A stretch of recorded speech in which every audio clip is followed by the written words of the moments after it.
Y pues yo les doy la bienvenida, chicos. Muchísimas gracias por la confianza. Notaba que algunos estaban medio ariscos ahí con el curso en sí. Qué bueno que se dan la oportunidad y lo vamos a utilizar como prueba para muchos de ustedes, para que vean de qué se trata. Sé que algunos de ustedes, a pesar de que ya tenemos algunos años manejando plataformas, y digo algunos años por el tema de la pandemia, cuando nos fuimos al 2020 o estamos en el 2020, empezamos a manejar plataformas diferentes desde las más básicas hasta las más especializadas. Sin embargo, como que todavía no se nos quita por ahí el pánico escénico y a muchos nos da un poquito de vergüenza abrir la cámara. Lo entiendo perfectamente. Si ustedes no la quieren abrir, no hay absolutamente ningún problema. Siéntanse con la libertad de no hacerlo. No obstante, si tienen alguna pregunta, la pueden hacer con toda confianza abriendo el micrófono o en su defecto, me la pueden poner por el chat. Yo tengo una cámara secundaria por acá, por este lado, en el cual puedo ver las preguntas que me están haciendo y algún tema específico para la preparación y admisión del examen. Sí, precisamente es a lo que me refería.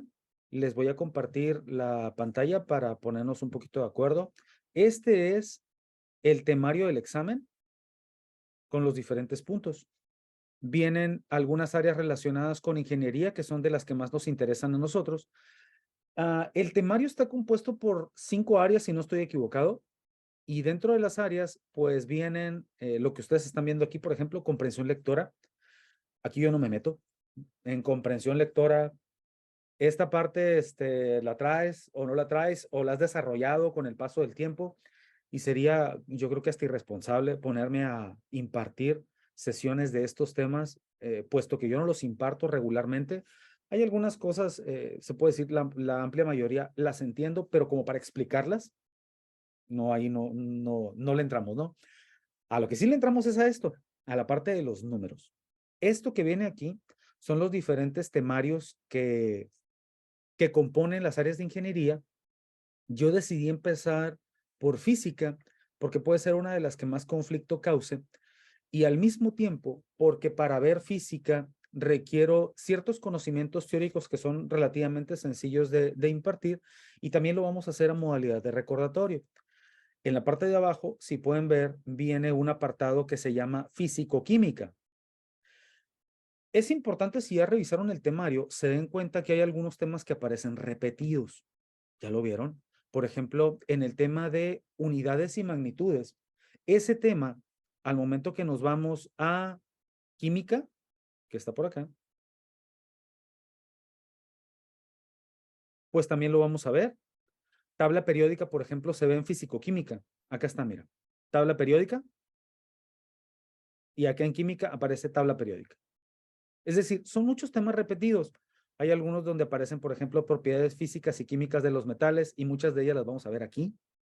Vamos a ver, por ejemplo, se me ocurre, ¿no? Un tema que se llama dilatación térmica, que es un tema que corresponde a física, pero lo trae el temario de química. Hay algunos que aparecen doble en algunas partes. Por ejemplo, leyes de Newton aparece por acá por abajo y también va a aparecer acá arriba en química y en física, perdón, y en físico-química.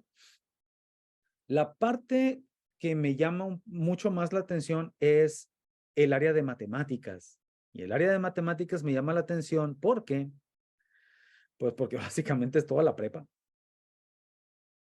Ahí aparece, mira. Desde los números, desde operaciones con números naturales y enteros, lugares geométricos. Aquí, por ejemplo, hay unos donde aparecen operaciones básicas con fracciones algebraicas. Esto es mate 1. Leyes de exponentes y radicales mate 1. Geometría paralelismo mate 2. Perímetros áreas mate 2. Pendiente de la recta, esto ya es mate 3, donde ven esto, geometría analítica, ven funciones. Acá, por ejemplo, hace énfasis en los diferentes tipos de funciones. Por ejemplo, miren, hace mención de ecuaciones logarítmicas y exponenciales. Eso es mate 4 de prepa. Y si llevaron las 5 y las 6, pues fueron los cálculos. Cálculo diferencial y cálculo integral. Curiosamente, la parte de cálculo aparece aquí en uno de los puntos, 3.4. Y dentro del cálculo mismo aparece la integral definida. Es decir, aparecen derivadas y aparecen integrales. ¿Sale? Entonces es un tema que nos va a llevar un poquito de tiempo también. Y al final aparece el área de química. donde vamos a ver algunos temas sobre balanceo, estructuras atómicas, qué significan los diferentes números, si tienen, por ejemplo, valores de electronegatividad, qué es el radio atómico, el número atómico, cosas como estas donde, por ejemplo, te van a dar, se me ocurre, ¿no? Un determinado número atómico y a partir de ahí te van a pedir que construyas una estructura utilizando la estructura de las flechitas, no sé si se acuerdan por ahí, que se llamaba configuración electrónica. Es decir, vamos a ver algunos temas muy puntuales que son los que a mí me ha tocado observar. Si alguno de ustedes, y aquí es donde entramos nosotros, trae alguna duda específica sobre algún tema en particular que revisando la guía le haya llamado la atención o no lo haya entendido, estamos a la orden, chicos. Ustedes me lo mandan a través del grupo, lo vamos a manejar todo a través del grupo. Me lo mandan por ahí, yo lo reviso y al día siguiente o a los 2 días, ya que haga la preparación de la explicación del tema, con todo gusto yo se los estoy presentando. Hay un área más que también es importante que la tengan en consideración, que es lo de inglés. Acá aparece, miren. Tampoco me meto con inglés. El punto 1 y el punto 5 yo no los toco. Teoría no toco. A mí me interesa la parte de números. Y como les había mencionado, pues yo me voy a enfocar en física. ¿Les parece? Vamos entrando en materia. Ya tenemos bastantes conectados. Tenemos 31 personas conectadas. El examen será en línea o presencial. Confirmado es 100% en línea, chicos. El examen va por una plataforma que se llama Evaluatec. Tengo entendido que ya se utiliza en varios tecnológicos a nivel nacional. De hecho, hasta donde estoy enterado, se va a hacer un examen nacional a través de esta plataforma. Ya me tocó conocerla a mí en alguna ocasión. Está bastante interesante la plataforma y trae muchas herramientas útiles para la universidad y también la forma en la que te presentan las preguntas también está lo suficientemente práctica, ¿va? Quisiera hacer también mención de algo importante, calculadora. ¿Vale? Voy a salir un momentito para que vean la imagen completa. Es importante que durante la carrera, y la van a ocupar en los años que cursen la ingeniería, que se hagan de una muy buena calculadora o de una buena calculadora recomendada, la FX 991 de la Casio. Esta es la más básica, es la FX 82. Es una calculadora que se usa para secundaria y para prepa sin mayor problema. Sin embargo, si ya van a hacer la inversión, les recomiendo que compren algo parecido a esto. Este modelo es el FX 991EX de la Casio. Es una calculadora que trae bastantes funciones que les van a ser muy útiles durante la universidad. Y tengo entendido que en el examen les van a permitir sacarla. Entonces, les puedo escribir el modelo. Por supuesto, ahorita al final de la sesión se los paso los dos modelos pues para que la puedan buscar, ya sea en Amazon o en alguna tienda de conveniencia para ustedes. Según el temario de física, pues ahí lo tengo, miren. Hicimos por ahí un recorte de pantalla y esos son los temas que se presentan de física. Algunas prepas lo ven de forma lo suficientemente profunda, otros lo ven muy por encimita, algunos otros pues se les van los profes, como dijo ahí por ahí algún compañero. En general, de inicio me voy a meter con un nivel o básico medio. Si ustedes quieren que vea ejemplos de mayor profundidad, ustedes me lo dicen. Y pues vamos a ir haciendo mención de algunas características que en teoría, ustedes ya las deberían saber. Sin embargo, si no las saben, para eso estamos aquí, para ayudarles un poco a recordar esos conocimientos que, repito, ya deberíamos de traer, ¿ok? Vamos empezando. Este tema, unidades fundamentales. ¿Lo habían escuchado? ¿Se acuerdan de él? ¿En qué se mide y cómo se mide? Porque dentro de la teoría les pudieran preguntar. Estas que aparecen aquí son las que se le conocen como unidades fundamentales o unidades básicas. De las unidades básicas o de las unidades fundamentales se generan las que se les llaman unidades derivadas. Por ejemplo, una velocidad, ¿en qué unidades se mide? Los escucho o los leo, como ustedes quieran. Si me lo quieren poner por un comentario, equivóquense aquí. Lo que quieran equivocarse, aquí. De La nuevo, velocidad es en metros sobre segundos. metros sobre segundo, un poquito más amplio. Fíjense, es básicamente lo que buscaba. Luis Eduardo dice que en kilómetros por hora. Quien me puso metros sobre segundo está correcto. Quien me puso kilómetros por hora también está correcto. Va de nuevo la pregunta. ¿Cómo se mide la velocidad? En una forma más amplia. Aceleración. ¿Ok? La pregunta sigue. ¿Cómo se mide la velocidad? ¿Con qué unidades se mide la velocidad? Distancia sobre tiempo. Distancia sobre tiempo. Me gusta la respuesta. Si tú vas a construir unidades derivadas, utilizas las fundamentales.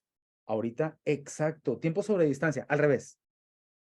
Distancia sobre tiempo. De hecho, lo pueden ver en pantalla. Para que yo pueda calcular una velocidad, tengo que combinar unidades básicas. Tengo que combinar unidades de longitud con unidades de tiempo. ¿Por qué lo estamos manejando de forma amplia? Porque nosotros conocemos algo que se llama Sistema Internacional de Unidades, que es donde entran las unidades que nosotros conocemos, del kilogramo, el metro, el tiempo, dado en segundos, por ejemplo. Pero también existe otro sistema que se llama sistema inglés o sistema anglosajón. Y si yo quiero expresar la velocidad en millas por hora, ¿se puede? Luis Eduardo dice que sí se puede. Y es correcto, sí se puede. Por eso, la forma en la cual tú representas las unidades derivadas siempre son tomando como base las fundamentales. Para expresar una velocidad, por ejemplo, que es una de las que estoy mencionando, lo haces dividiendo unidades de longitud, sea cual sea, entre unidades de tiempo. ¿De acuerdo? Estas 7 que aparecen aquí en pantalla, ocupo que se las aprendan sí o sí. En teoría las tendríamos que saber. Ahora, no son las únicas. ¿De acuerdo? Por ejemplo, con temperatura, se me ocurre preguntarles, ¿cuántas magnitudes, perdón, cuántas unidades para medir temperatura conocen? 4, dice Lao. ¿Cuántas conocen los demás? ¿Cuántas? La pregunta sigue. ¿Cuántas unidades para medir temperatura conocen? José Ramón dice que 3. Lau mencionó que 4. 3. La mayoría me está diciendo que 3. Genial. Pues el que tiene razón es Lau. Hay 4. ¿Sale? Yo quiero pensar que Lau me lo dijo con conocimiento. Sin embargo, si me lo dijo adivinando, le atino. ¿Cuáles son esas 4? Me las escriben. Celsius, Kelvin, Fahrenheit y radiante. Ah, casi, casi. F, se me olvidó la última. Ok. Las unidades son Celsius, Fahrenheit, Kelvin, y estabas muy cerquita. Y Rankine. Esas son las 4 unidades que existen para medir temperaturas. Para valores absolutos es importante relacionarla. Los grados Kelvin están relacionados con las unidades Celsius. Los grados Rankine están relacionados con los Fahrenheit. Es decir, Rankine tiene relación con el sistema inglés. ¿Va? Y así nos podemos ir con todas las demás sacándoles las propias unidades, ¿no? ¿Va? Ahora, ¿se acuerdan de esto? Que tenemos en pantalla. Los leo y los escucho. ¿Recuerdan haber visto esto que aparece en pantalla? No recuerdo haberlo visto, dice Ian. ¿Qué dicen los demás? No, algunas sí. Hasta el tera, algunas. Perfecto. ¿Qué pasaría si yo les dijera que estas sí se revisan? Porque seguramente tú escuchaste hablar de 1 kilómetro, ¿no?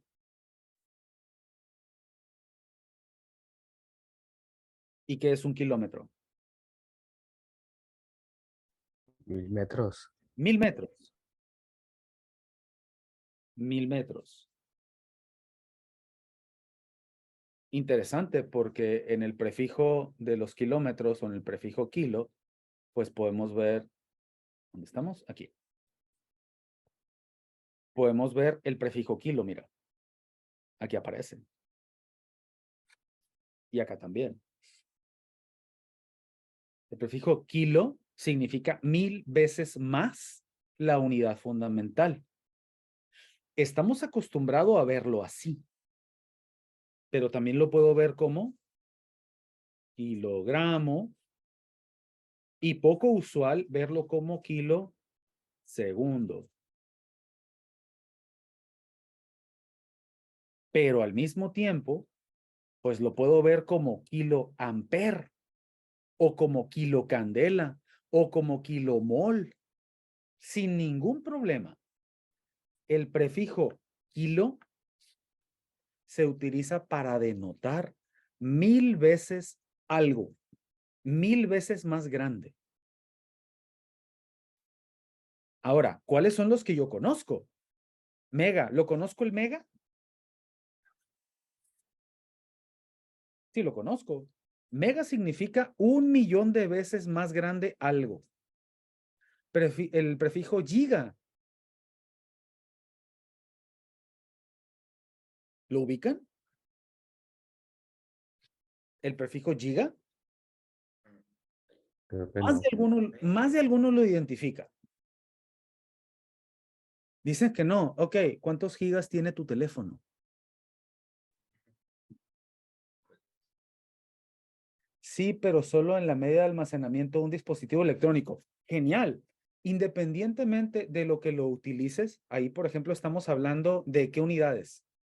Giga, ¿qué? Gigabytes. Bytes, ¿no? Giga significa 1.000.000.000 de veces más grande. Si tu teléfono tiene 64 gigas, ¿son qué? 64 gigabytes, ¿qué significa? 64.000.000.000 de bytes. Genial. Exacto. El uso de los gigas es precisamente ese, facilitarte la vida. Para que en lugar de que digas 64.000.000.000 de bytes, digas 64 gigabytes. ¿Verdad que es más fácil? Para eso se usan los prefijos.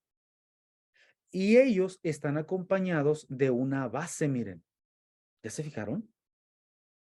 Significa entonces que si yo represento esta cantidad como 1 por 10 a la 3, esto y esto son lo mismo. Estos son metros. Esto que aparece aquí, soy la única que se le está trabando. No sé, Anali, eres la primera que lo comenta, pero no sé si a los demás les está pasando. Ok, esto en física tenía un nombre. Había una notación. ¿Notación qué era? Notación científica. Notación científica. Alguien lo está mencionando, señal que lo vieron. Esto que aparece aquí son los prefijos. Prefijos. Y estos que aparecen aquí son los factores, que es precisamente lo que aparece de este lado. Mira, aquí tengo los prefijos, aquí tengo el prefijo, aquí tengo la unidad base para la notación científica y acá tengo el factor. En teoría, esto ya lo debimos haber visto. Los sistemas de unidades. ¿Por qué los debieron haber visto? Bueno, porque cuando a ti te pregunten,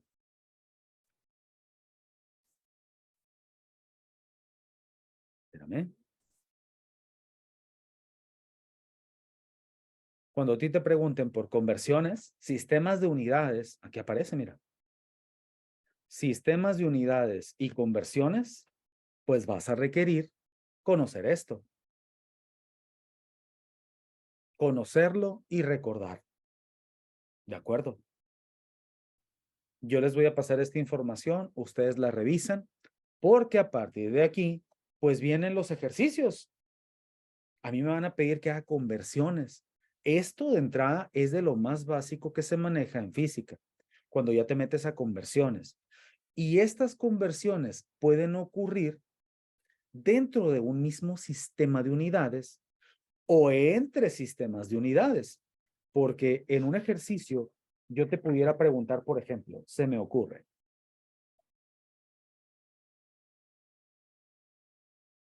3.4 kilómetros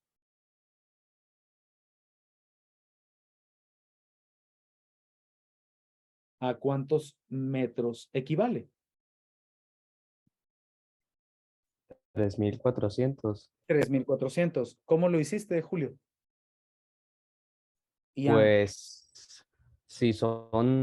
pues si un kilómetro tiene 1.000 metros, supongo que 0.1 kilómetros tiene 100 metros, entonces 0.4 kilómetros tiene 400 metros y ujú, 3.4 que sea 3.400 metros, pues se suman y son 3.400 metros.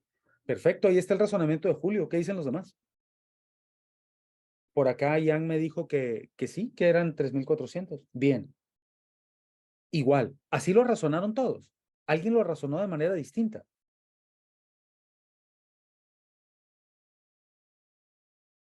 Todos así. Multiplicarlo por 1.000, dice Enrique. Fíjense, esto que ocurrió aquí es una de las razones por las cuales existen los métodos en matemáticas, en física y en química. Porque lo que está haciendo Julio es aplicar razonamiento. Sin embargo, hay algunos ejercicios en los cuales el razonamiento es un poquito más complejo y por lo tanto ocupas un método. Él lo mencionó, ojo, no lo estoy inventando yo. Julio dijo, a ver, si en 1 kilómetro yo tengo 1.000 metros,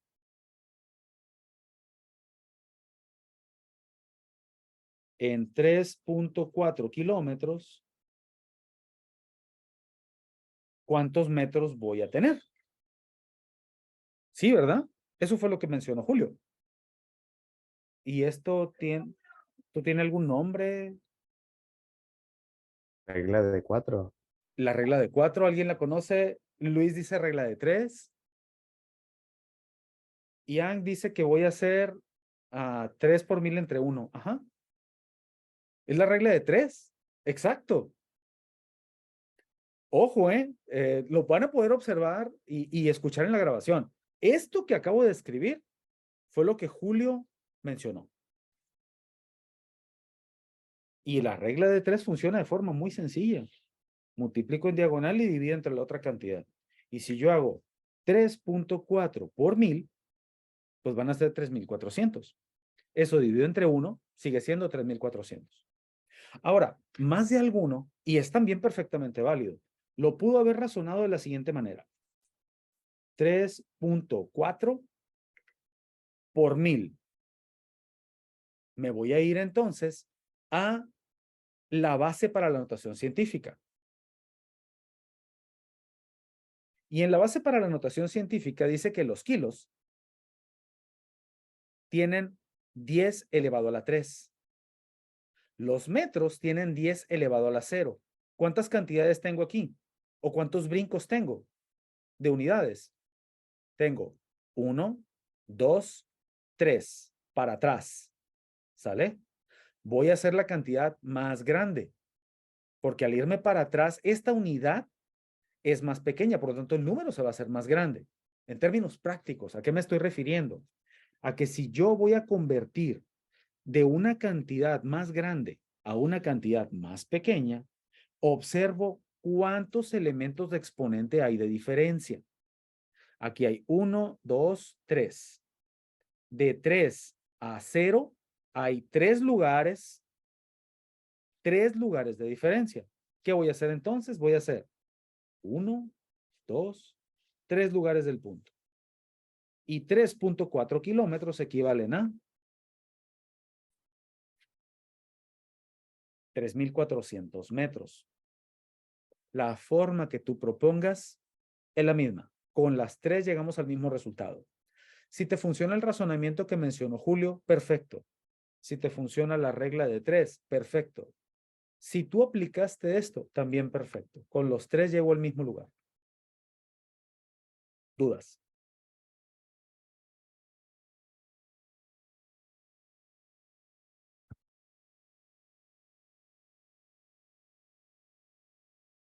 Parece que no. Muy bien.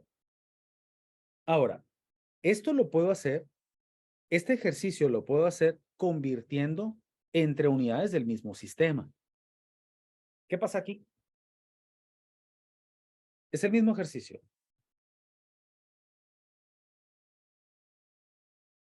Un campo de fútbol soccer mide 100 metros de largo y 60 de ancho. ¿Cuál es la superficie del campo en pies? Ahora, ¿cómo andamos en el sistema inglés de unidades? ¿Se acuerdan del sistema inglés? ¿Se acuerdan de haberlo visto?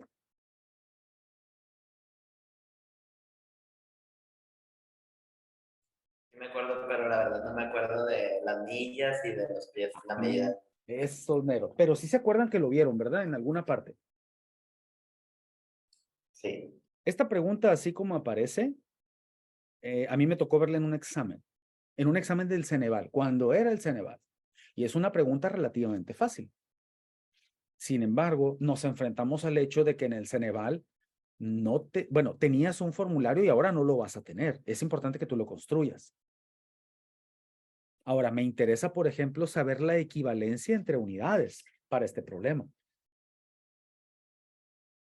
Y para equivalencia entre unidades, pues yo necesito establecerlas porque de unidades del sistema internacional, donde están los centímetros, los milímetros, los metros, me pide convertirlo a el sistema inglés, donde están los pies, donde están las pulgadas, donde están las yardas, como ya lo mencionaron ahorita.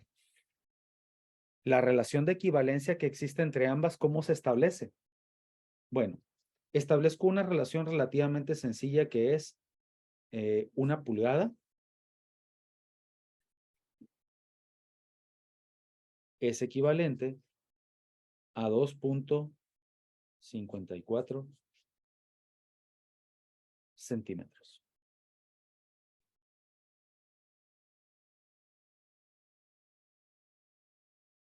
Esta es la que me ayuda a relacionar al sistema inglés, donde están las pulgadas, las yardas, los pies, con el sistema internacional de unidades.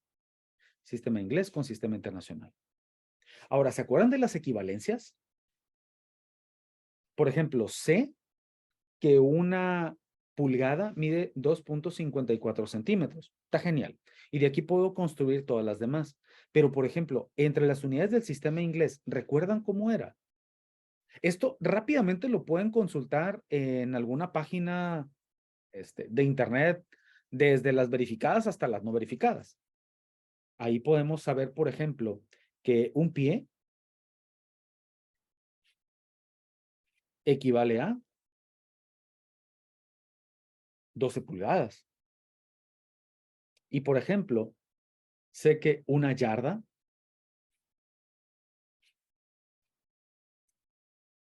equivale a 3 pies. Y aquí hay medidas en medio, ¿eh? No es que todas sean estas. Aquí en medio está el rod, está la cadena, está el furlong, está la milla.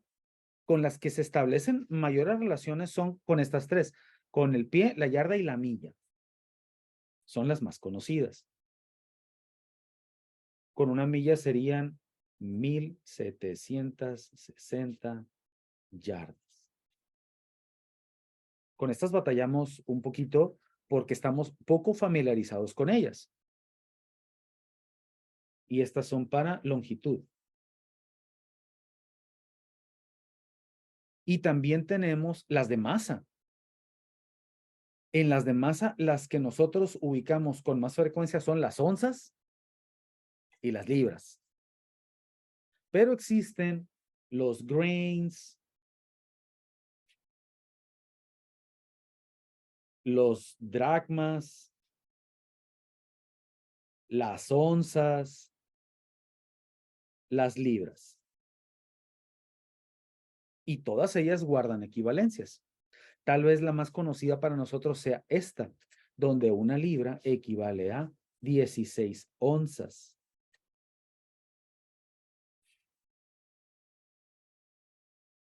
Y las podemos ubicar, por ejemplo, cuando vamos a comprar café, se me ocurre. Si ustedes, no sé si últimamente han ido a Starbucks, se me ocurre, y piden las diferentes medidas, hay uno que le llaman 20, hay otro que le llaman grande, y que el grande no es grande, es mediano, y el 20 es el más grande por ahí. Pero están caracterizados por la cantidad. Esas unidades son de gramaje. Es correcto, son unidades de masa. Estamos mucho más familiarizados con las de tiempo, y aunque no lo crean, las de tiempo tienen todavía más extensiones, porque sabemos, por ejemplo, que en tiempo, la más básica para mí es el segundo. Ahora, no sé si habían dimensionado que estas equivalencias que aparecen acá, en el tiempo son más dramáticas todavía. Porque, por ejemplo, el segundo es la unidad base. Un minuto tiene 60 segundos. Una hora tiene 60 minutos. Pero a partir de un día, la cosa ya cambia. ¿De acuerdo? Y esto sí no lo sabemos. ¿Y por qué no sabemos estos y estos no? En caso que no se los hayan sabido. Bueno, la respuesta es relativamente sencilla, porque estos los utilizo a diario y ya me los memoricé. Con estos tengo poco contacto, porque no pertenecen a mi sistema de unidades. Yo tengo el sistema internacional y esto pertenece al sistema inglés. Sin embargo, pues te pueden preguntar por un ejercicio donde se estén mezclando los dos. Y como ya tiene las unidades de equivalencia, ¿cómo le hago?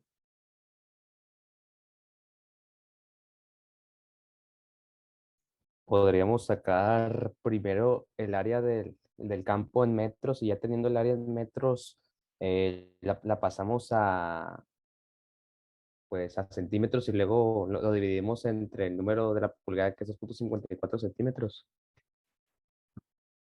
No suena del todo descabellado. Aunque hay que tener en consideración que las superficies no se dan en metros. ¿En qué se dan? Metros cuadrados. En metros cuadrados. Y esa parte es bien importante. Por ahí es donde suelen estar la mayor cantidad de confusiones, porque hay muchos que no alcanzan a dimensionar y hacen las conversiones directas. Y la realidad es que para hacer una conversión directa, tienes que tomar la unidad directa, como en este caso, por ejemplo. Y como ya lo mencionaron, creo que Julio, si lo puedo dibujar, lo puedo entender. El campo de fútbol mide 100 metros de largo por 60 de ancho. Y en la problemática, básicamente me están preguntando por el área, pero en pies. ¿Qué es lo que yo haría? Podemos pasar los 100 metros, o sea, podemos sacar directamente las unidades, como usted dijo. Por Ujú. ejemplo, pasar los 100 metros a centímetros, creo que sería 10.000 centímetros. No, la verdad no me acuerdo, pero creo Ok. que algo así. Sí. ¿Cómo le haríamos? Yo lo quiero pasar a pies, ¿están de acuerdo? Eso es lo que yo haría. Yo. A ver, déjenme leer otro de los comentarios por acá. Convertir todas las unidades a pies y realizar la operación de área. Genial. Esa idea me gusta. Y nosotros tenemos una equivalencia.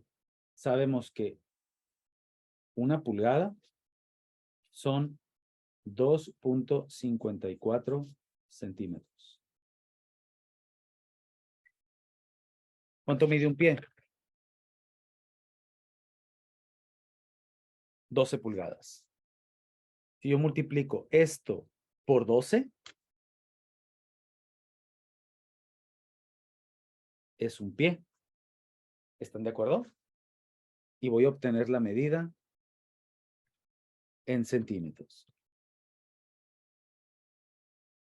Un pie mide 30.48 centímetros.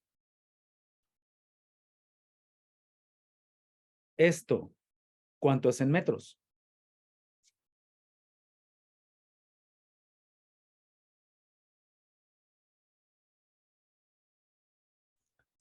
0.03048 metros. Lo podemos hacer bien fácil, por regla de 3. Un metro tiene 100 centímetros.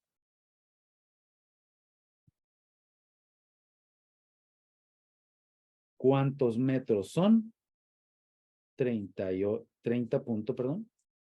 48.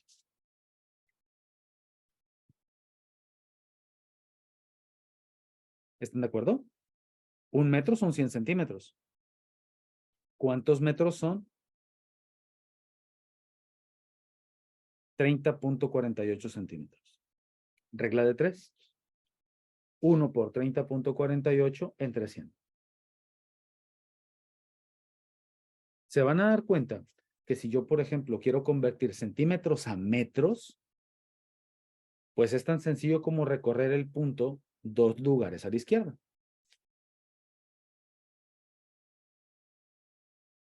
Si yo hago 1, 2, puedo convertir a metros. ¿Por qué 2 lugares? Porque entre los centi, aquí están, mira, entre los centi y los metros, ¿cuántos lugares hay? 2. Por lo tanto, si yo lo recorro 2 lugares a la izquierda, los centímetros se convierten en metros. Y la regla de 3 me lo confirma. 1 por 30.48 entre 100. Ahí lo tengo.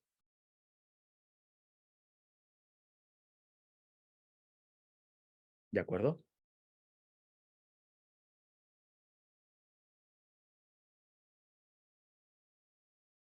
Ahora, este valor que aparece aquí, ¿qué es?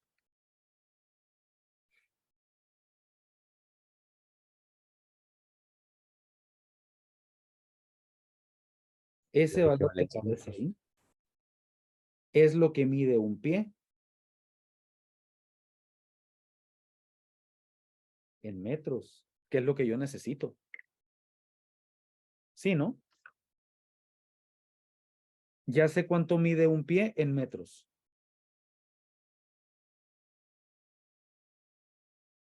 Un pie mide 0.3048 metros.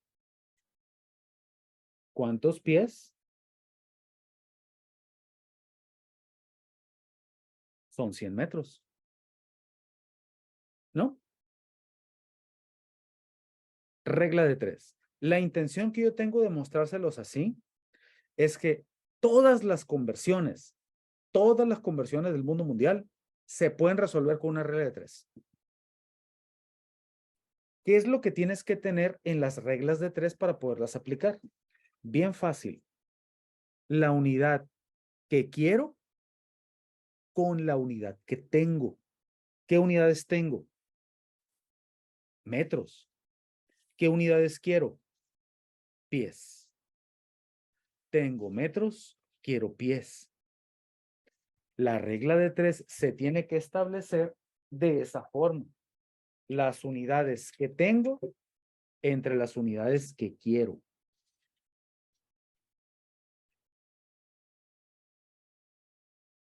Si hacemos la operación, haríamos 1 por 100 entre 0.3048.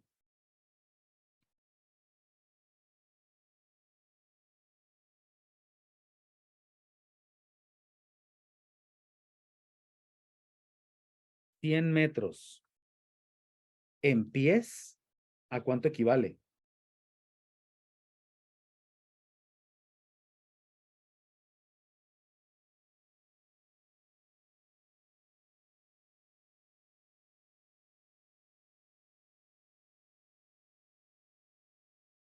Misma historia. Esta misma regla de 3 la puedo utilizar para los 60 metros. La misma. Un pie equivale a esto. ¿Cuántos pies son 60 metros? Y decir 1 por 60 entre 0.3048.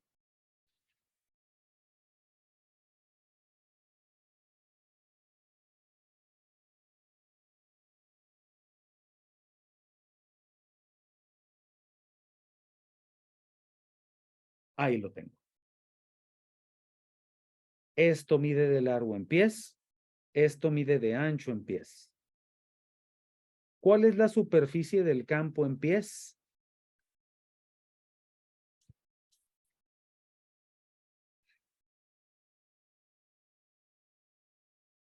Pues multiplico ambos, ¿no? ¿Cómo le calculo la superficie a un rectángulo? Multiplica lado por lado. Por altura. Ah, pues sí. Perdón. Exacto, base por altura.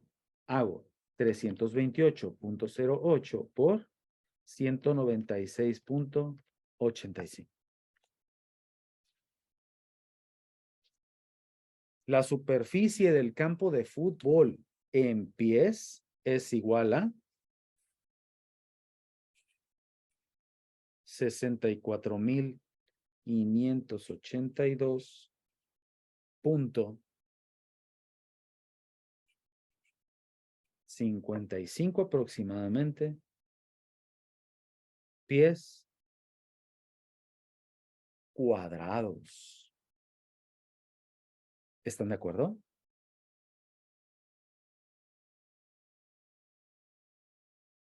Sí, Es un problema relativamente fácil. ¿Está fácil? Sí, pero algo largo, de acuerdo. Los métodos que ustedes utilicen para llegar al resultado, mientras te dé lo mismo, adelante. Adelante.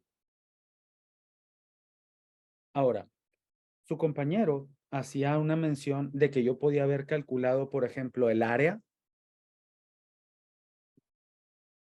primero en metros y luego hacer la conversión a pies. Y es perfectamente válido, ¿eh? Si yo, por ejemplo, calculo el área en metros, ¿cuántos son? Hago 100 por 60, 6.000 metros. son 6.000 metros cuadrados. ¿Están de acuerdo? 6.000 metros cuadrados. Ahora, si yo lo quiero convertir a este valor, necesariamente tengo que llegar a esta cantidad, porque esta es la equivalencia entre los pies y los metros.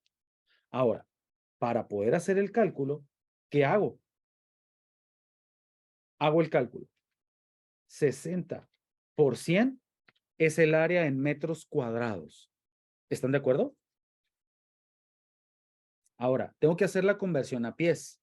En la conversión a pies, si yo lo hubiera hecho por este lado, calculando el área en metros cuadrados, calculo el 6.000 y tengo que utilizar la equivalencia. ¿Cómo? Dividiendo entre 3048, perdón. Pero como son pies cuadrados, tengo que volver a dividir entre 0.3048.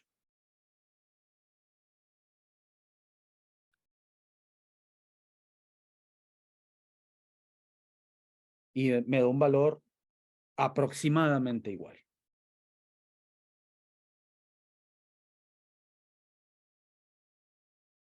¿Por qué no me da exactamente lo mismo?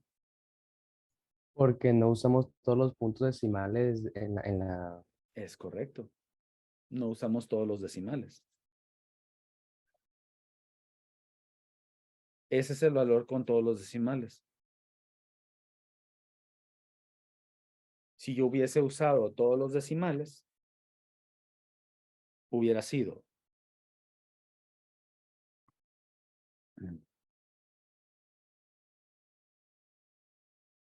100 entre 0.3048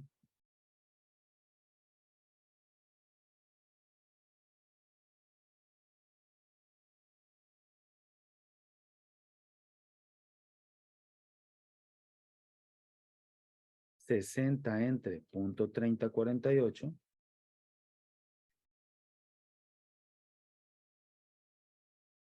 y luego A por B.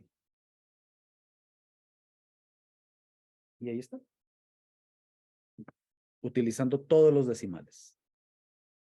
Llego exactamente al mismo resultado. Ian me dice, ¿por qué dividiste 2 veces? Ah, sencillo. Lo que ocurre es que si yo sigo la otra ruta, Ian, yo estaría intentando convertir metros cuadrados a pies cuadrados. Si yo divido solamente una vez, no serían pies cuadrados, serían pies, porque al cuadrado lo obtienes multiplicando por sí mismo. Metro por metro es metro cuadrado, y fue lo que ocurrió aquí. Por eso les digo, mi recomendación es esta. Conviertan esta unidad, conviertan la otra y multipliquen. De otra forma, se pueden confundir porque muchos se van a ir con la finta de que solamente van a multiplicar y dividir una vez. Dividir una vez por la equivalencia, y eso no es válido. Ahora, este es un primer ejemplo. ¿Qué tal este? Conversiones entre unidades. ¿Qué tal?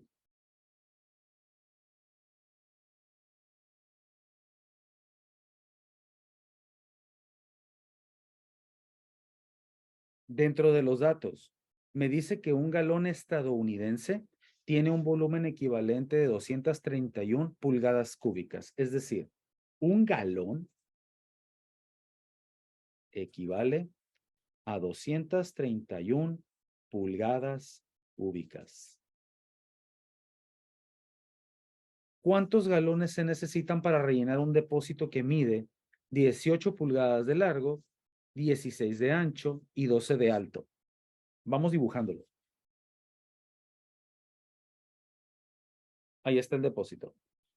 Mide 18 por 16 por 12.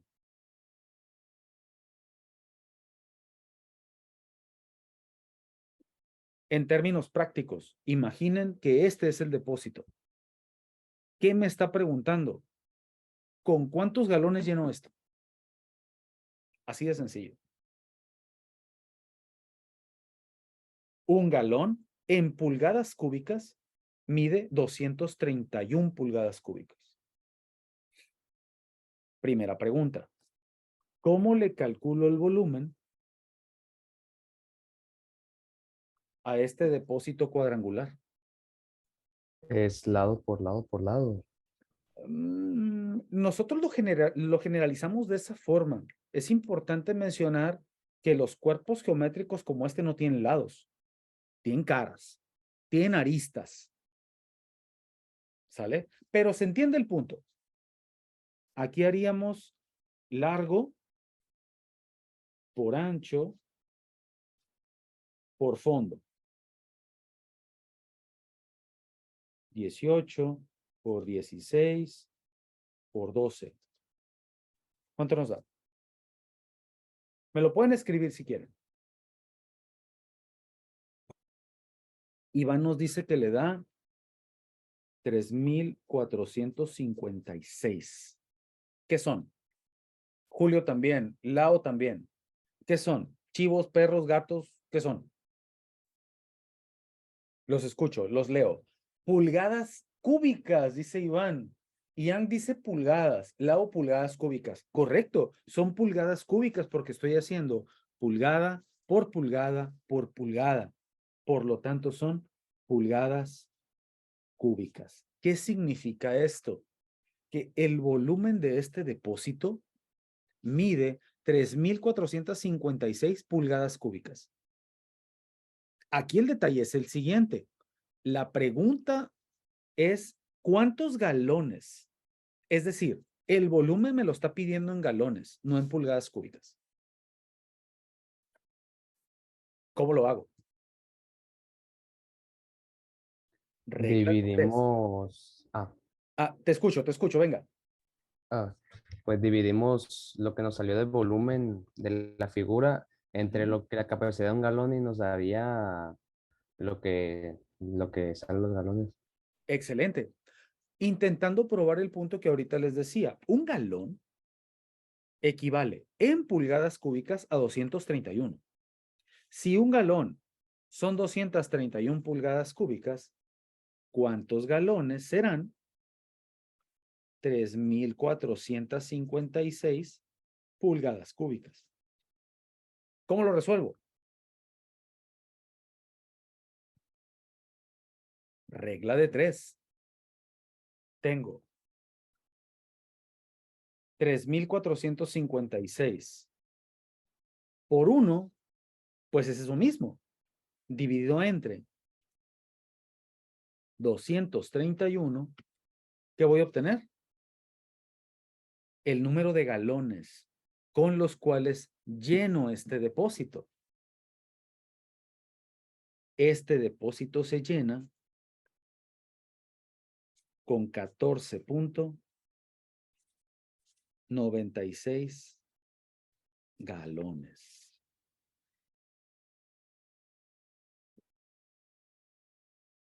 Este es un problema que involucra unidades del sistema inglés, donde no solamente me están pidiendo las dimensiones de este depósito, sino que además me están pidiendo realizar una conversión sencilla dentro del sistema inglés.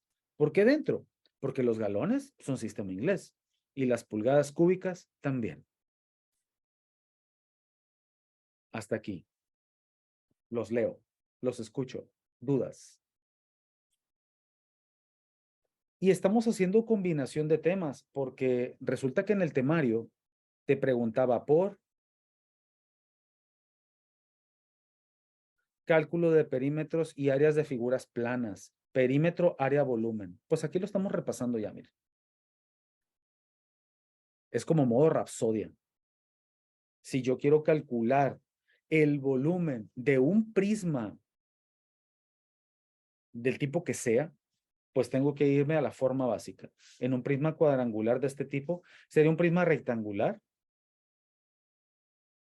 Pudiéramos calcularlo de forma básica diciendo área de la base por altura. Si tengo, por ejemplo, un prisma circular o un cilindro, lo puedo calcular de la misma forma. La mayoría de preguntas van a ser de esta forma, o algunas van a ser más rudas. De hecho, yo me atrevo a pensar que las preguntas en el examen, porque no me ha tocado ver esta versión, me tocó ver una versión demo, una versión beta, y lo van a hacer exactamente igual que el Ceneval. Ceneval manejaba 4 opciones de respuesta. Habitualmente no te hacen preguntas abiertas, son difíciles de procesar las preguntas abiertas. Te van a poner 4 incisos de respuesta. El inciso A, B, C y D, por ejemplo. Esta va a estar en el inciso D.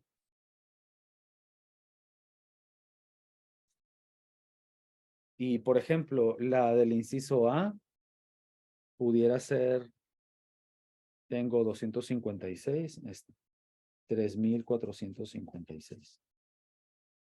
Ese va a ser el inciso A. Y el inciso B, por ejemplo, pudiera ser, se me ocurre, 231 entre 3,456. El inciso D pudiera ser 0,0668, por ejemplo. Y esta pudiera ser 3,456 por 231. El inciso D pudiera ser 798,336. Un ejemplo de una que pudiera venir en el examen o una más ruda. Una más ruda, ¿ok? El inciso B es una pregunta un poquito más ruda. Hacer una conversión de 60 kilómetros por hora a metros sobre segundo. Porque es una conversión más ruda. En la que preguntábamos ahorita, Ian, ¿dónde sería la véhica? ¿Aquí? Pues la respuesta que obtuvimos fue 14.96. La tendrías en el inciso C. No, en la nueva que puso. Lo que ocurre es que estas respuestas que yo coloqué eran para esta. Suponiendo que esta pregunta es la que te van a hacer en el examen y estas son tus 4 opciones de respuesta. Ahora, ¿qué características tienen las respuestas que estás viendo aquí? Los leo. ¿No le notaron nada raro a las respuestas en la forma que las obtuve? Que está en galones. Esta forma de colocarte las respuestas que tú tienes aquí es una forma especial. La mayoría de los alumnos piensan que cuando los profesores, sobre todo en el TEC, se da muy seguido. Muchos alumnos piensan que cuando te ponen un examen de opción múltiple, te colocan una respuesta correcta, que en este caso es la del inciso C, y 3 respuestas incorrectas. Y la realidad es que no funciona así. Tú tienes una respuesta correcta y 3 errores comunes que los estudiantes cometen.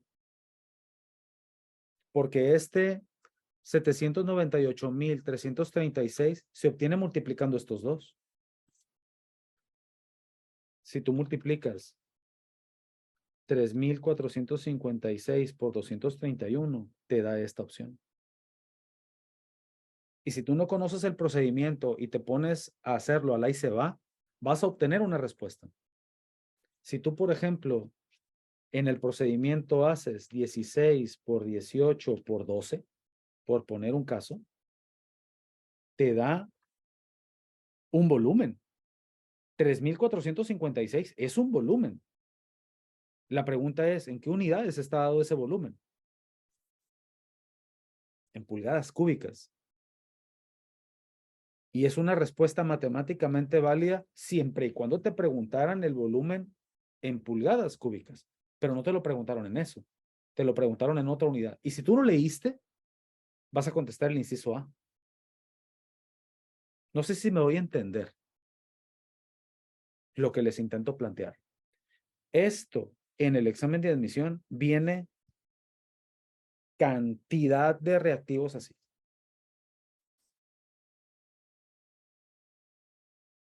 Así es como te van a plantear las opciones de respuesta. No va a ser una respuesta correcta y 3 incorrectas. Es una correcta y 3 errores que tú cometes. Pero volviendo al ejercicio que les planteaba. ¿Cómo resuelvo esto? Pues en las conversiones, esta que tengo aquí está relativamente fácil. Relativamente fácil. La que tiene un poquito más de complicación es la segunda. Entonces, ¿qué les parece si empiezo por la segunda? ¿Por qué tiene complicación la segunda? Porque es una conversión doble. Tengo kilómetros que los quiero convertir a metros y horas que las quiero convertir a segundos. Y aquí, la forma más sencilla de poder hacer esta conversión, voy a empezar por el inciso B, es haciendo una conversión en forma de multiplicación de fracciones. Y voy a utilizar equivalencias. Por ejemplo, la unidad que yo tengo son 60 kilómetros por hora. La nueva unidad que yo quiero son metros en la parte de arriba y segundos en la parte de abajo. Es decir, al final de la operación que yo haga, abajo tienen que quedarme segundos, arriba tienen que quedarme metros. ¿Estamos de acuerdo hasta ahí? ¿Todo bien? No son errores aleatorios, son errores en los cuales tú podrías llegar pensando que son la respuesta. ¿Es correcto, Iván? Es correcto. Y esa parte lo hace un poco más complejo por lo que te comento, pues porque tú haciendo operaciones con la calculadora vas a llegar a esos valores. Solo que si tú no tienes claro qué es lo que te están preguntando, pues te puedes ir con toda la finta y esta respuesta la vas a encontrar en las opciones. Ahí está. Para poder hacer esta conversión, que es una conversión doble, yo necesito dejar en la parte de arriba las unidades que quiero.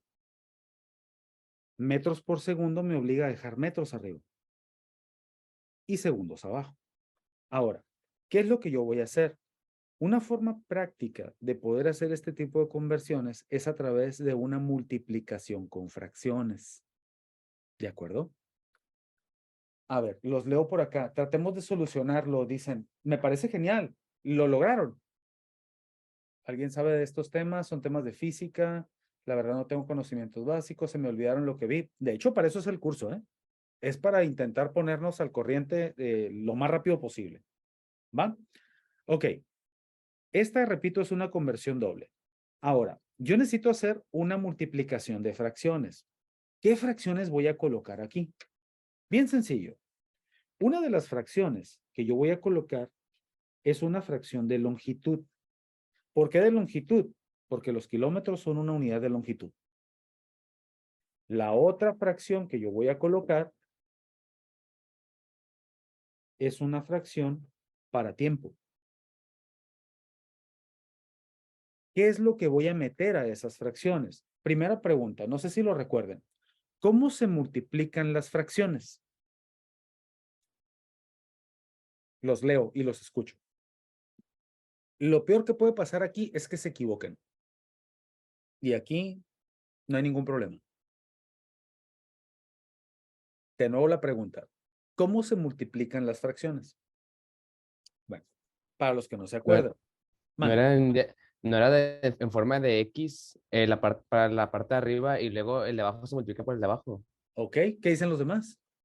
Numeradores y denominadores. De forma directa, ¿no? Indirectas, en forma directa. Es correcto. Las multiplicaciones de fracciones se resuelven multiplicando de manera directa.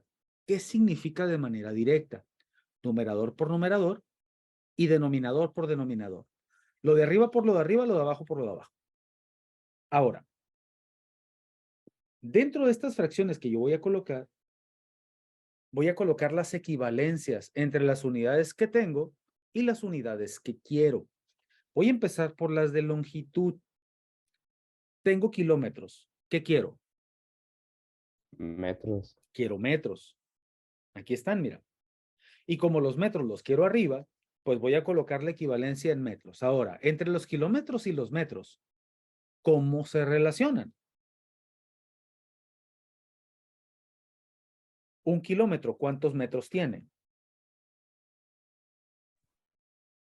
1000. 1000. 1000 metros. Ahora, pregunta.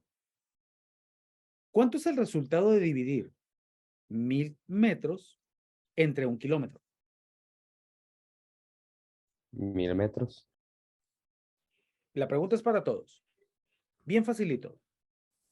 ¿Cuánto es el resultado de dividir 1000 metros entre un kilómetro? ¿Es lo mismo, no? No lo sé. Los leo y los escucho. 1000 dicen por acá. 1. ¿Kilómetro? Exactamente. El resultado es 1. ¿Por qué es 1? Porque toda cantidad dividida entre sí mismo es 1. Es equivalente. Exactamente. Porque estas dos cosas valen lo mismo. 1000 metros es lo mismo que un kilómetro. ¿Están de acuerdo? 1000 metros y un kilómetro son lo mismo. Ahora, quiere decir entonces que si estas dos cantidades son iguales, el resultado aquí es 1. ¿Y qué le pasa a cualquier cantidad cuando la multiplico por 1? Se queda igual. Me cae igual. Se queda igual. Es decir, ¿qué le pasa? Nada. No le pasa nada. Sin embargo, yo aquí voy a conseguir lo que necesito, cambiar las unidades. Sé que si yo multiplico por 1 no va a pasar nada. Por eso puedo multiplicar por 1 cualquier cosa o cualquier cosa multiplicarla por 1. Ahora, me voy a ir a las unidades de tiempo. Abajo tengo horas. ¿Y qué necesito abajo? Necesito Segundo. segundos. La equivalencia va a ser de las horas con los segundos. ¿Cuántos segundos tiene una hora? 3600. 3600 segundos. Ahora, vuelvo a preguntar lo mismo. ¿Cuál es el resultado de dividir 1 hora entre 3.600 segundos?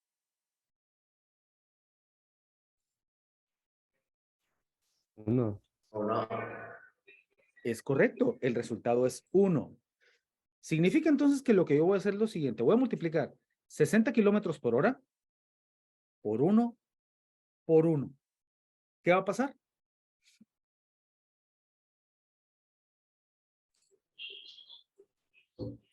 Pues este no Quedan se altera. 60. Este no se altera. Siguen siendo 60 kilómetros sobre horas. Pero lo que sí va a pasar es que las unidades van a cambiar. Porque si yo divido kilómetros entre kilómetros, pues es una unidad dividida entre sí misma y las puedo eliminar. Porque el resultado es 1. Y si divido horas entre horas, pasa lo mismo. ¿Y qué unidades me quedaron? Metros sobre segundos. Que son las unidades que yo estoy buscando. ¿Están de acuerdo? Ahora veamos. Para poder hacer esta multiplicación de fracciones, dijimos lo de arriba por lo de arriba, lo de abajo por lo de abajo. 60 por 1000 por 1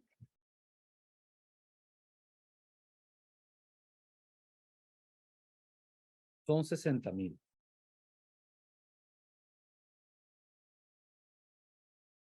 1 por 1 por 3.600, 3.600. ¿Qué son? Metros sobre segundos.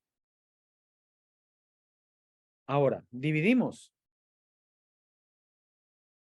60,000 entre 3.600 me da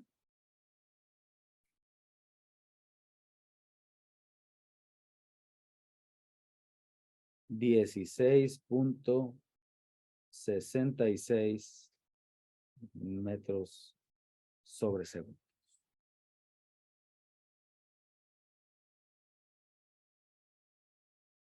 ¿Me expliqué? Sí. ¿Seguro? ¿Seguro, Sí, sí, seguro? sí. Cualquier conversión doble, así la hago. ¿Sale, vale?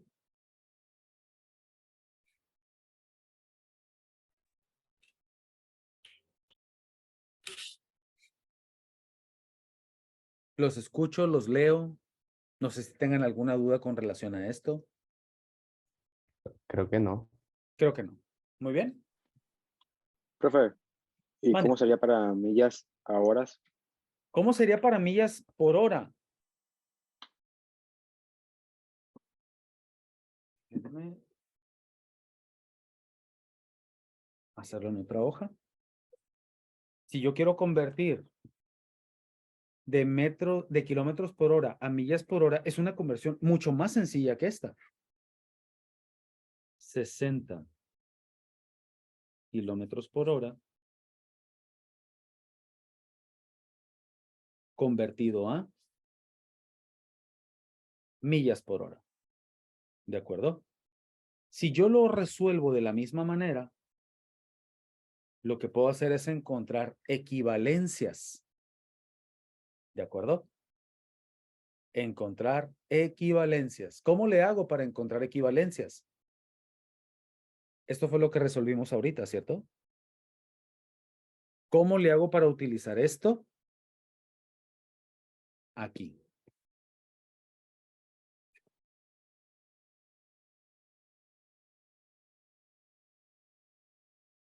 ¿Cómo lo harían ustedes? Sacamos la equivalencia de kilómetros en millas. Muy bien. ¿Cuánto les daría? Oiga, profe, Mande. y no se puede sacar la conversión ya con el resultado.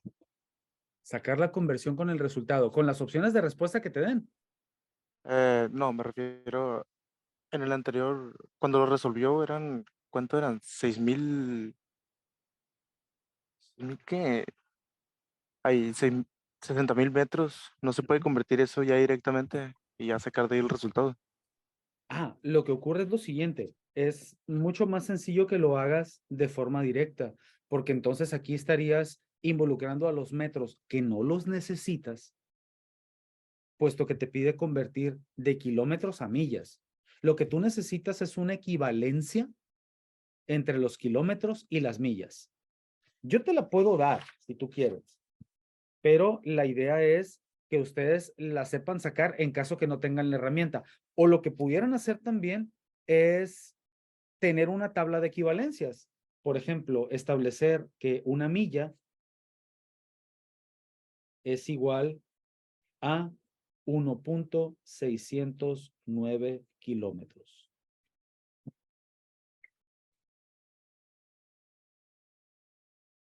Y eso lo puedo sacar utilizando estas unidades. Aquí, por ejemplo, te puedo decir que son 1760 por 3 por 12 por 0.054.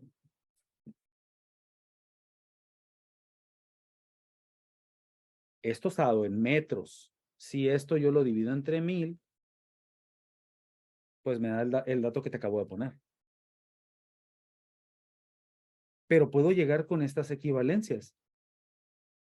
No obstante, es importante, no sé si les avisaron que les iban a dar formulario. Hasta donde yo tengo entendido, no se los van a dar.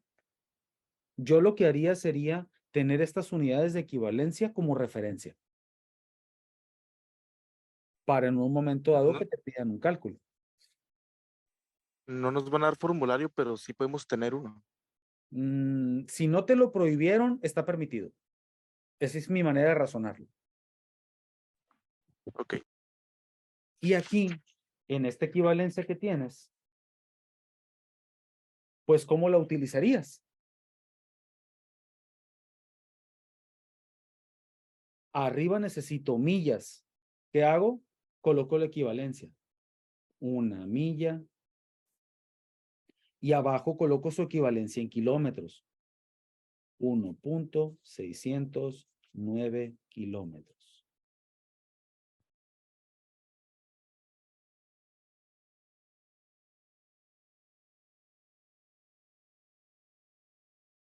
Kilómetros se va con kilómetros.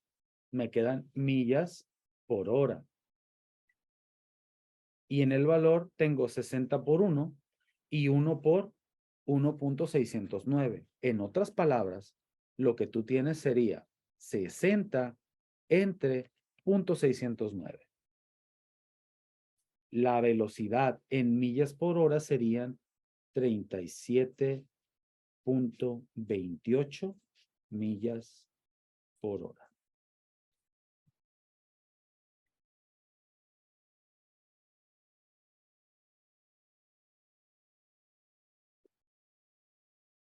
Esto es apenas conversiones. ¿Puede repetir el proceso? Se me trabó un poco. Claro que sí. Si nosotros queremos convertir de kilómetros por hora a millas por hora, coloco una equivalencia entre las dos unidades de longitud.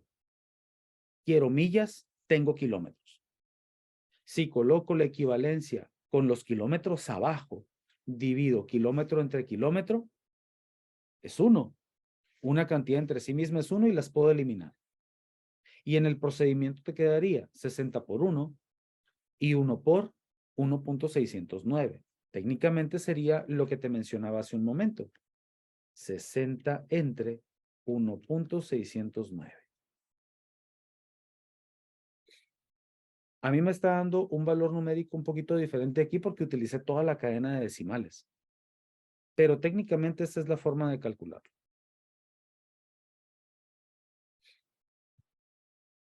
¿Me expliqué? Sí, sí. Me preguntan a qué hora termina la sesión. La idea es terminarla a las 9. Me puedo extender un poquito más, un poquito menos, un poquito más, dependiendo de los temas que revisemos. Esto es apenas el tema de conversiones dentro de lo que estamos revisando. ¿Qué es esto? Por ejemplo, mira, te pregunta por suma y resta de vectores. ¿Se acuerdan de eso?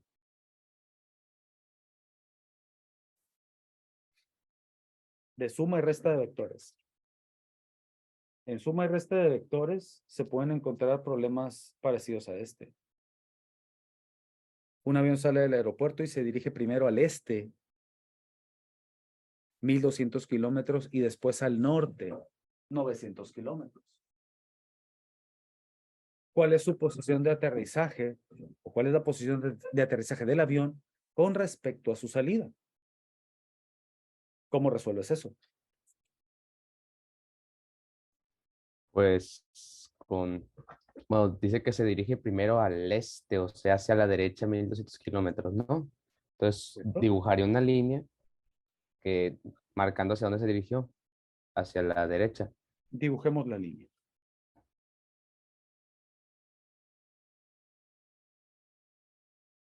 Primero se dirige hacia la derecha, 1200 kilómetros.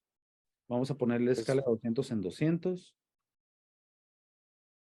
Eso se hace restando, ¿no? No es el desplazamiento. Ah, excelente. Hablan de desplazamiento, ¿y ahí cómo lo calculo? Pues según yo es restando.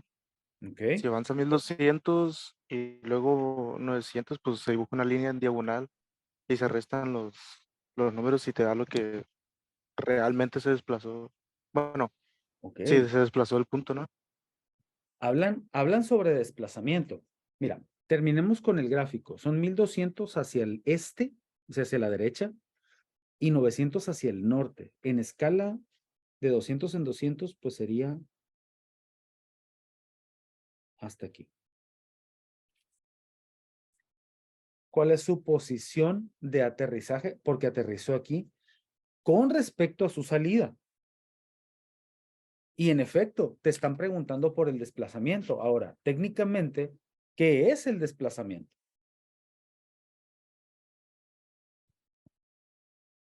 Porque al hablar de desplazamiento, pues ya nos estamos metiendo con otra cosa, que son las cantidades vectoriales. Y el desplazamiento es una cantidad vectorial. ¿Qué diferencia hay entre las cantidades escalares y las cantidades vectoriales? Bien sencilla. Las escalares son solo magnitudes. Las vectoriales están relacionadas con un ángulo. Y aquí me están preguntando por posición. ¿Cuál es su posición con respecto al punto de salida? No nos enredemos mucho. El desplazamiento es la distancia medida en línea recta desde el punto de partida hasta el punto de llegada. El desplazamiento es la longitud en azul. Ahora, ¿les suena familiar esto que estoy dibujando aquí? Teorema de Pitágoras. La hipotenusa, ¿no? Maldición, es el teorema de Pitágoras, la hipotenusa. Estos son 1200. Estos son 900. Y la respuesta del inciso A es igual a 2100 kilómetros.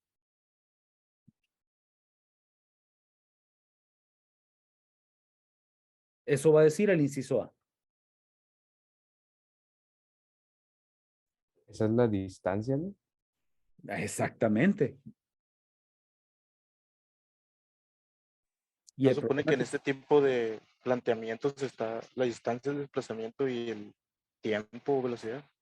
exacto, pero aquí es importante que tú distingas que la distancia es una cantidad escalar, es un número, es una magnitud numérica.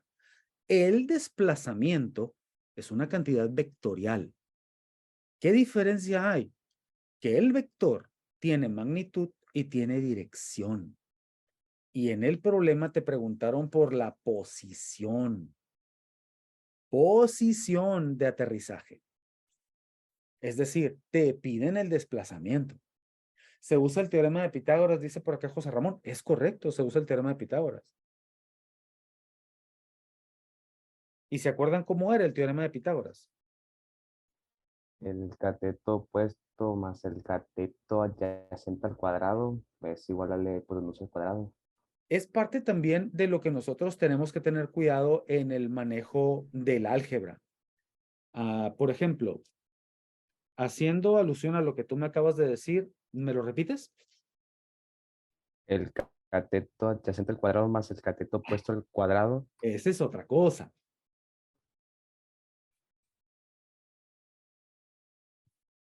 ¿Y esto es igual a qué? A la hipotenusa al cuadrado. A la hipotenusa al cuadrado. Este es el teorema de Pitágoras. Este que aparece aquí. Ahora, en el teorema de Pitágoras, ¿es importante el cateto opuesto y el cateto adyacente? En realidad, no. Un cateto al cuadrado más el otro cateto al cuadrado es igual a la hipotenusa al cuadrado. Eso sí, me interesa conocer la longitud.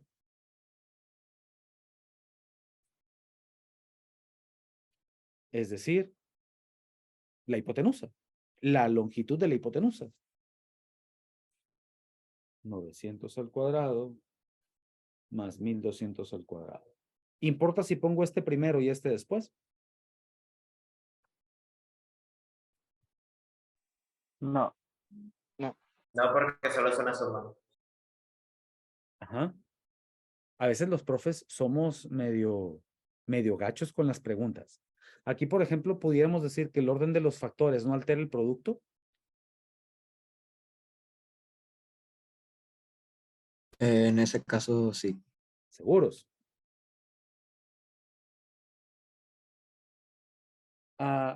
Puede volver a repetir, me perdí un poco. ¿En dónde, Jesús? Dice que sí afecta. En el caso de este valor que tenemos aquí, aquí no podemos decir que el orden de los factores no altera el producto. Para empezar, no hay factores, hay sumandos. Estas dos cantidades se están sumando. Si se estuvieran multiplicando, habría factores. Aquí lo que puedo decir es que el orden de los sumandos, es decir, cantidades que se estén sumando, no altera la suma. Y en efecto, si yo hago, por ejemplo, la suma de los dos valores elevados al cuadrado de forma individual, me da ese valor que está ahí. La raíz cuadrada de 2.250.000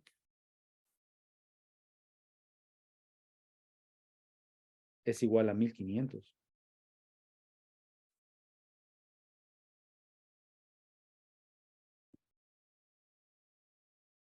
Podemos concluir entonces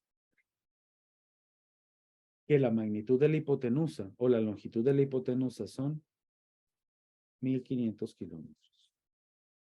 Es lo que va a recorrer este avión desde el punto de partida hasta el punto de llegada. Ahora, me preguntaron por la posición. ¿Qué otra cosa ocupo saber? Ángulos. Ocupo saber el ángulo.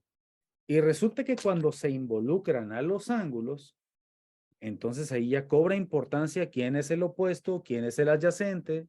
Por ejemplo, a este ángulo, ¿quién es el opuesto? 900 kilómetros. El lado de 900 kilómetros. El opuesto es el lado que se encuentra justo enfrente de él.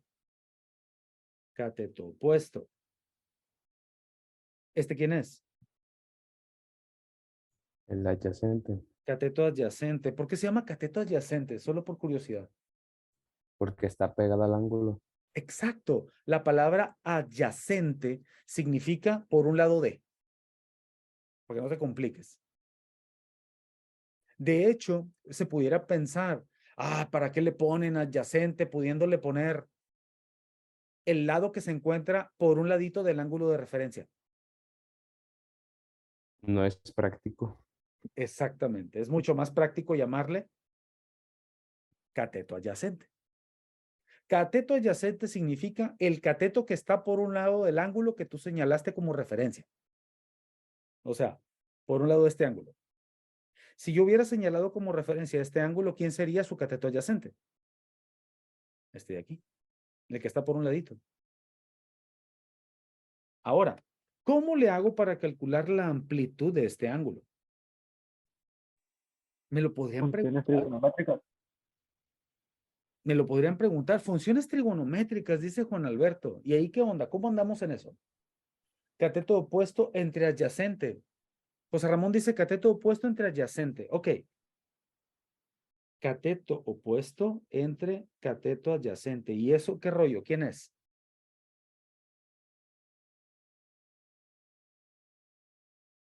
¿Qué significa el cateto opuesto entre el adyacente? ¿Y qué? ¿Cómo funciona este asunto? El seno. Es el seno. ¿Qué dicen los demás? Sí. A lo que alguno pudiera preguntar, oye, ¿qué es ese rollo del seno y del coseno y la tangente y esas cosas?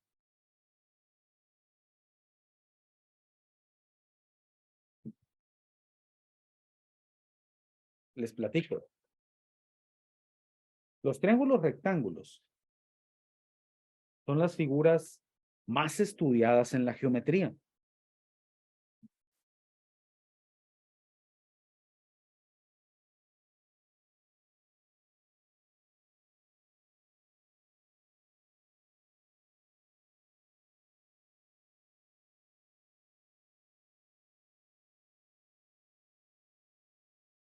Son tan estudiadas que se pueden establecer relaciones entre los lados y los ángulos del triángulo.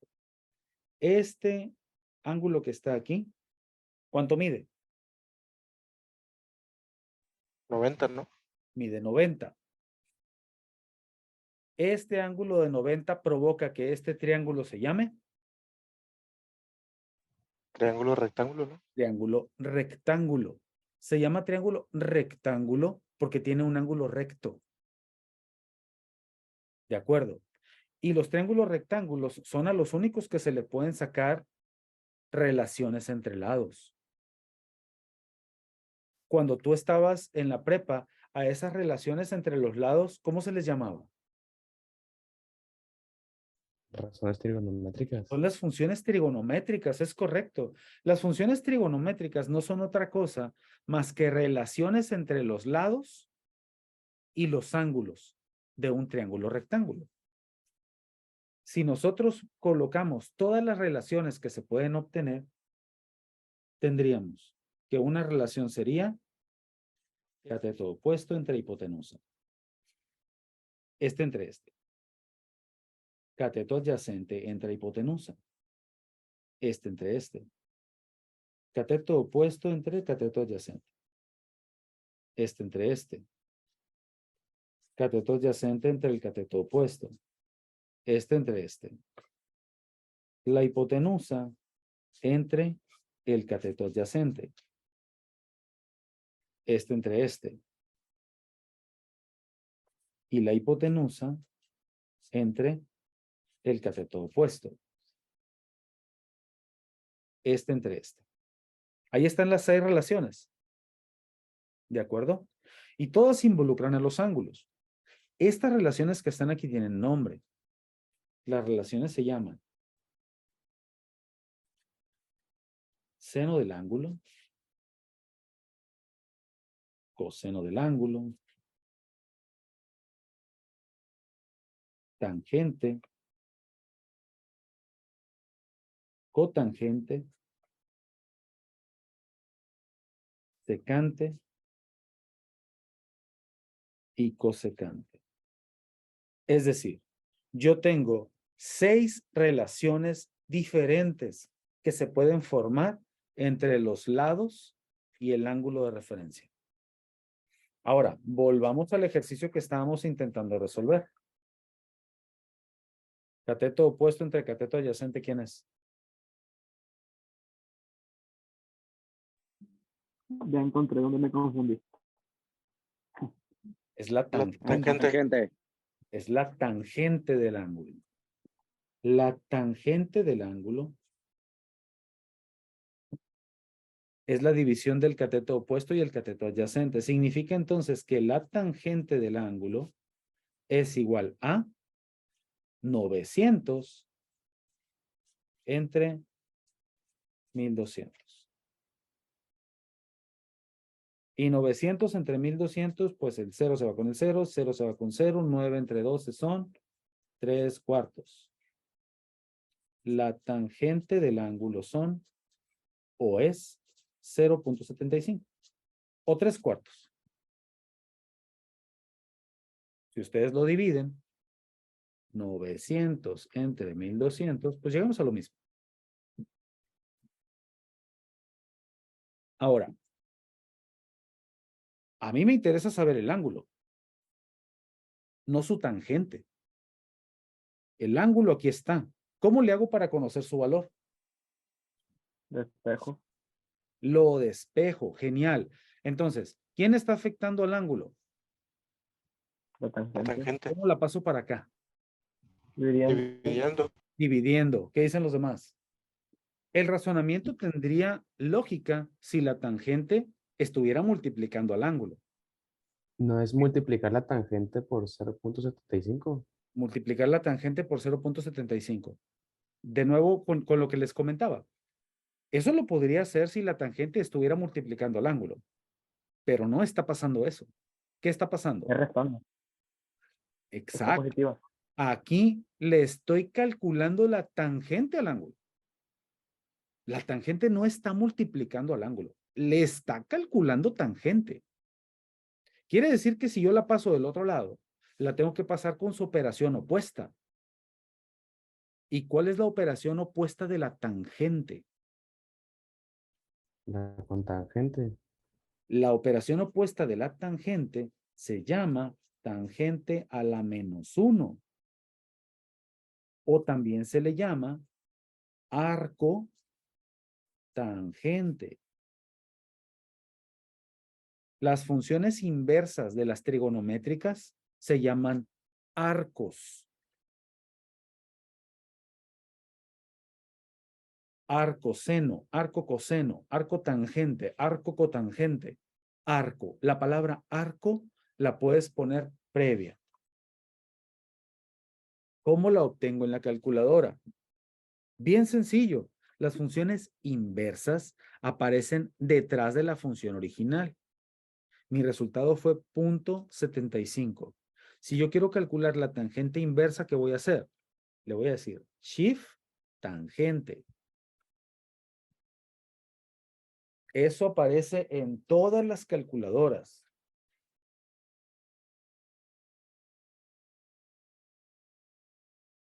Shift tangente.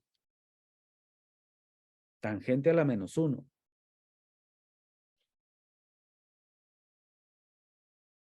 Tangente a la -1 de 0.75 es igual a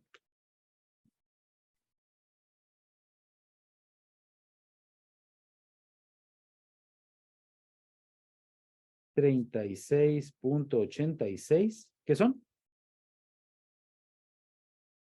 Grados. Grados.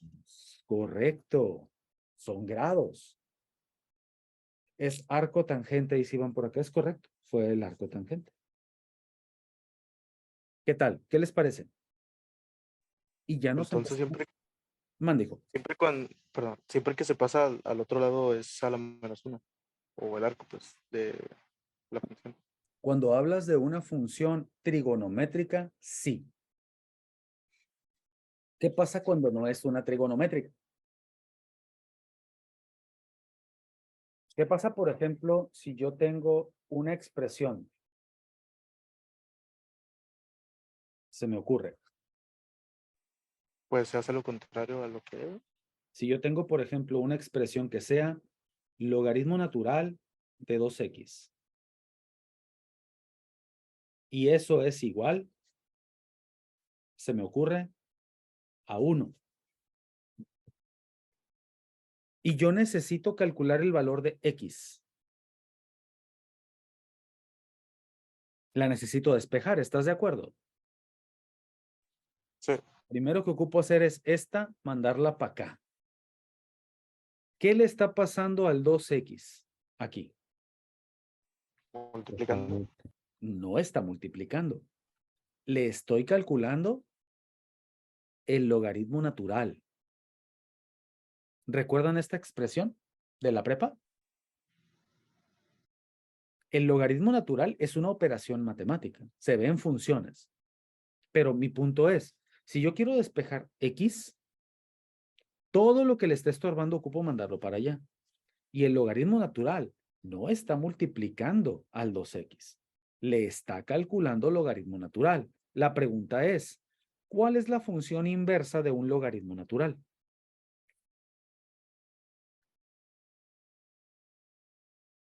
Ahí está, mira. El logaritmo natural.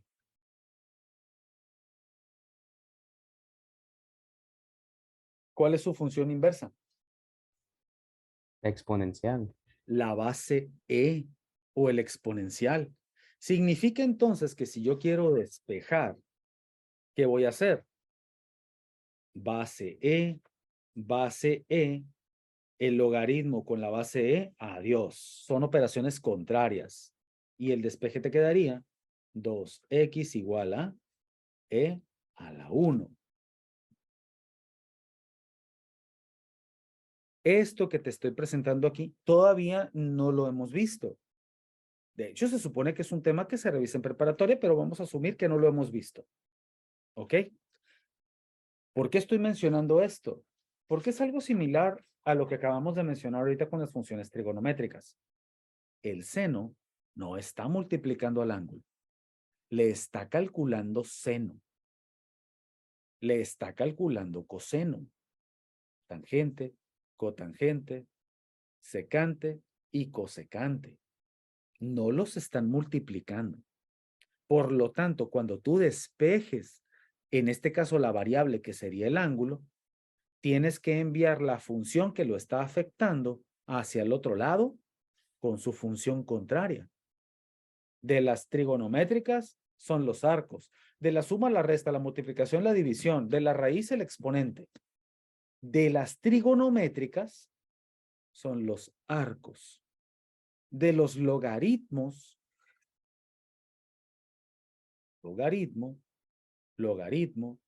De los logaritmos son las bases. Y esto lo van a revisar aquí en el tecnológico. Ahora, ¿por qué es importante revisar este tipo de funciones? Por una razón muy sencilla. Hay fenómenos de tu vida diaria y obviamente de tu vida profesional que se analizan por funciones logarítmicas. Por ejemplo, si tú quieres calcular en cuánto tiempo se enfría tu taza de café, es con un logaritmo, con la pena. Es con funciones logarítmicas y exponenciales. No tiene vuelta de hoja. No lo puedes analizar con una línea recta porque no se comporta así. Si tú quieres, por ejemplo, analizar la magnitud de un terremoto, funciones logarítmicas, no tienes de otra. Si tú quieres, por ejemplo, analizar qué tan rápido crece una plaga en un cultivo, logaritmos, no tienes de otra. ¿Por qué? Porque todos esos se analizan de esa forma.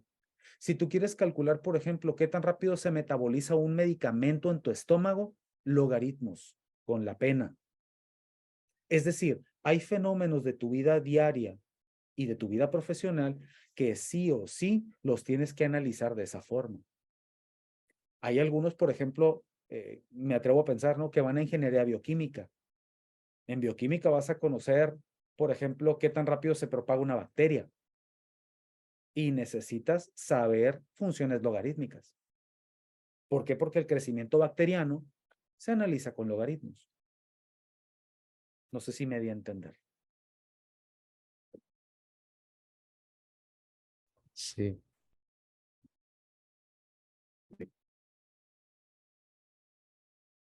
Hasta aquí, chicos, ¿cómo ven? ¿Dudas, preguntas, comentarios? ¿Qué les pareció? Muy bien, la verdad. Lo Muy hicimos, bien. lo hicimos modo rapsodia, porque nos metimos con temas de física, pero también ya vimos o recordamos un poquito de trigonometría y eso es de mate. ¿Sale? Y lo vamos a estar haciendo de forma alternada porque hay algunos problemas los cuales requieren fundamentos de otras materias. ¿Sale, vale? ¿Algún comentario? ¿Alguna duda? La cita es mañana a la misma hora. Sí me dieron ganas de pagar el curso. Se ve muy útil. ¿Ok? Genial. Esa era la idea. Esa era la idea. Chicos, ¿algún comentario? ¿Algo para cerrar el día de hoy? ¿Algo más? Lo de las no entendí eso, cómo funciona, Ok, cómo se aplicó el procedimiento ahí. lo vamos a ver un poquito más adelante. Sin embargo, lo que sí quisiera que quedara lo más claro posible es esto. Las los logaritmos, las funciones trigonométricas son operaciones matemáticas. Un logaritmo es una operación matemática. Si yo, por ejemplo, te pido calcular, se me ocurre, ¿no? El logaritmo base 2 de 4, tienes que hacer una operación matemática. Lo que resulta un poquito confuso es, bueno, ¿y qué me están preguntando cuando me ponen esta operación? Bueno, básicamente te estoy preguntando lo siguiente. ¿A qué exponente debo elevar el 2 para que el resultado sea 4? Al 2. Tu resultado sería 2. Si nosotros metemos esa operación a la calculadora y le decimos logaritmo base 2 de 4, el resultado es 2. Si yo te pregunto, por ejemplo, ¿a qué exponente debo elevar el 10 para que el resultado sea 1000? ¿Qué me contestarías? 100. 100. 10 a la 100, ¿cuánto es? 1000. No. Calcúlalo en la calculadora y verás que no.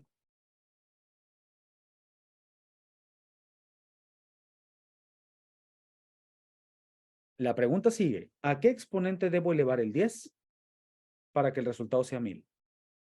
A la 3. Lo debo elevar a la 3, correcto. 10 elevado al cubo es 1000. Veamos. Logaritmo base 10 de 1000 es 3. Es correcto.